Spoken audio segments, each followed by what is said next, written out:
دو سوال ہیں جی. پہلا سوال آپ کا ہے کہ روحانیت کیا ہے. دیکھیں روحانیت نا عمل کرنے کا نام ہے، بتانے کا نام نہیں ہے. جب دو ہاتھ یوں آپس میں ہم رگڑتے ہیں، مسلتے ہیں، تو اس سے کیا ہوتا ہے؟ گرمائش پیدا ہوتی ہے نا. گرمائش اور کیسے کیسے ہوتی ہے؟ آپ ذرا ہاتھ یوں کریں، سب کریں، سب یوں تیز تیز تیز تیز تیز تیز کریں، ہو گئی گرمائش. اب میں بتاتا رہوں کہ گرمائش ہوتی ہے ہوتی ہے ہوتی ہے تو ہوگی ہاتھ میں. جب آپ عمل کریں گے تو ہو جائے گی نا. ہو گئی نہیں ہو گئی؟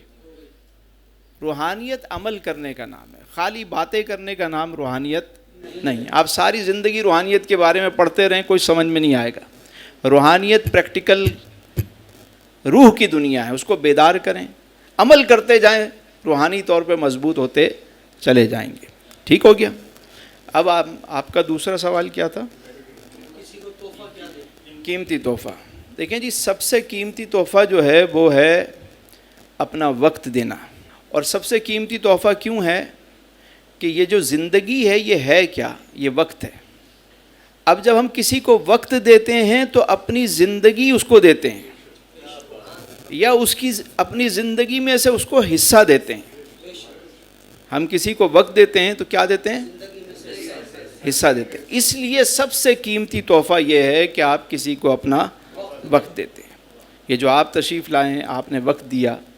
اب دیکھیں وقت ایک ہی ہے، امیر کے پاس بھی وہی ہے، غریب کے پاس بھی وہی ہے. 24 گھنٹے سب کو برابر ملتے ہیں، کامیاب شخص کو بھی اور ناکام شخص کو بھی. مگر ایک بات ہے، وقت ایک ہی ہے.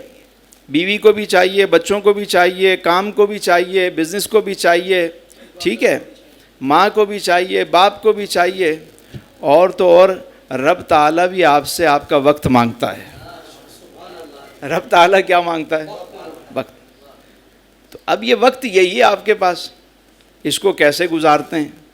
اب یہ آپ کے اوپر ہے کہ اس کام کو کیسے بیلنس کرتے ہیں. میرے حضور نے جو دن رات کا وقت تھا نا، اس کو 3 حصوں میں تقسیم کیا ہوا تھا. صبح سے لے کر ظہر تک حضور علیہ السلام جو ملاقات تھی، اور پہلے تجارت جب حضور فرماتے تو یہ تجارت کے لیے وقت ہوتا تھا. کام کا وقت کیا تھا؟ صبح سے لے کر ظہر تک. ظہر کے بعد حضور قیلولہ فرماتے، آرام فرماتے، اور اس کے بعد گھر کے لیے وقت دیتے، گھر والوں کے لیے.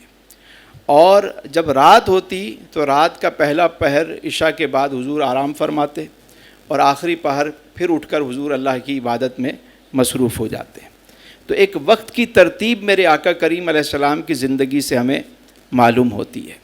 تو وقت بڑا قیمتی ہے. کسی کو دیں تو اپنا وقت دیں، لیکن یہ سوچ کے دیں کہ میں جسے دے رہا ہوں کیا وہ میری اس زندگی کی قدر کرنے والا ہے بھی کہ نہیں ہے. اور میں تو کہتا ہوں یہ جو 4 سال سے محفل ہو رہی ہے، ہر سال 2-3 گھنٹے ہر جمعرات کو جو لوگ وقت دیتے ہیں، چلیں نامہ اعمال میں کوئی اور نیکی نہ صحیح، کم از کم یہ تو شامل ہو گئی.